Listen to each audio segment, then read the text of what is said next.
So I want to take one video here just to talk about a couple of examples of problems that I really like. These tend to be good problems to study if you're, preparing for a quiz or exam. Hint, hint, nudge, nudge. So I really like these problems. Here we're sort of going backwards from where we started. So here we have we want to graph the function that meets these three criteria here. So I'm actually telling you information about the function, and you need to go and generate a graph that meets those criteria here. So let me just sketch a quick coordinate axis. Where are we looking at? We're looking at 1. So okay, we'll draw a few ticks here, and all right, so each of these really only has 3 parts that I need to think about. The first part here says f of 1 is equal to -2. This is really saying that 1 comma -2 is a point on my graph. So I'm going to go and plot that point, 1 comma -2. I've got a point right here. So in just plotting that one point, I've met the first criterion here. So I have that part already done. Let's do the next part in red. Sure, why not?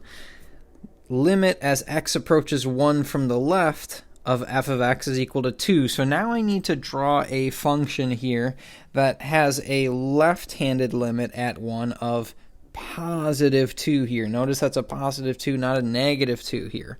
So no matter what happens as I approach x equals 1 from the left-hand side, this function can kind of look like whatever you want, as long as we approach 1 from the left-hand side, I'm going to approach a y value, of 2. So I should be probably a little bit higher, but should be approaching a y value of 2. So something that looks like this. Let me fix this up. Now, one word of caution I'll give is I'll have some students that, try and impress me, and they'll say, okay, well, I'm going to draw something really cool as I approach maybe something like this, right? And they'll say, okay, well, you've actually met this criteria at that point, which is good, but you've actually failed something that is not part of your criteria, but it was stated, we need this to be a function. And as I've drawn it right here, this does not pass the vertical line test. It's not a function. So what that means is we need to just keep it simple here. I usually just say, just stick with a straight line or, maybe a parabola. Just keep it simple here. So I'm going to draw, how about just a straight line? As I approach 1 from the left-hand side, I want to approach a y value of 2. Now, so I've met this criteria, but I do want to, again, make sure that I'm talking about a function here. And I already have my graph defined at a point here at 1 comma -2. So I know that it can't also be defined up here at 1 comma 2. I can't have another closed circle right there. So just to be very clear here, I'm going to plot an open circle here at 1 comma 2 to show that, hey, my function actually does not exist there. There's a hole in my graph so that it guarantees still that it is a function.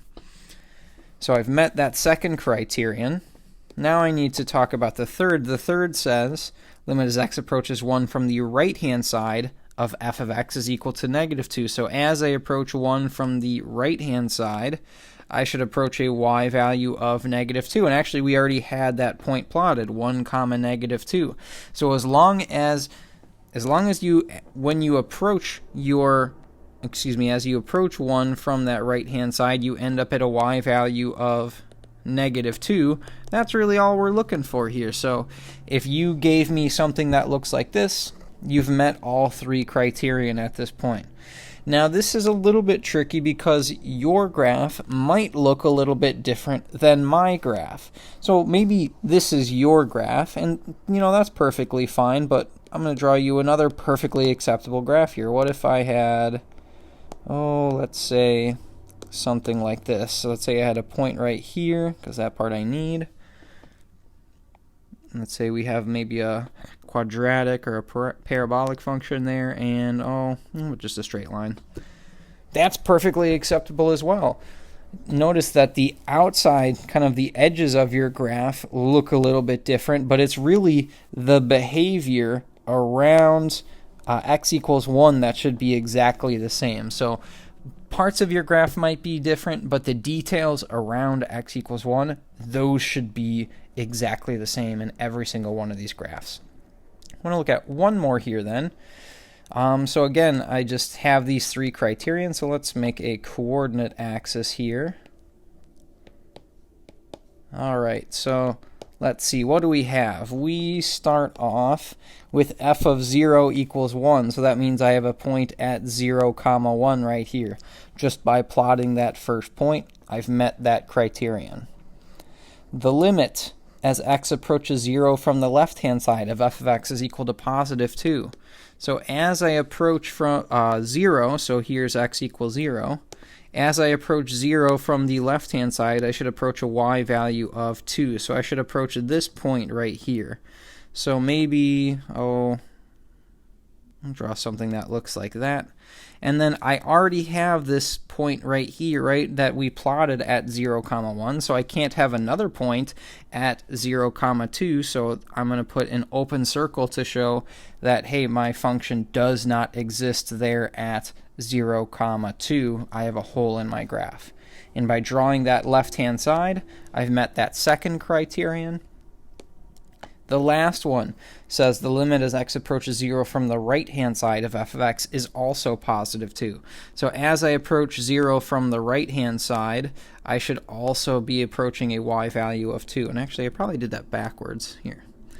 As I approach 0 from the right-hand side, I should approach a y value of 2. So I want to approach that same hole. So my function might look something like this here.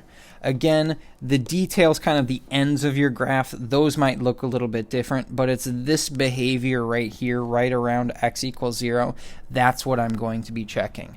So I can almost promise you that I will ask a question like this on a quiz or an exam. I think these are really, really good questions that test your understanding of limits, so you can count on seeing one of these problems in the future.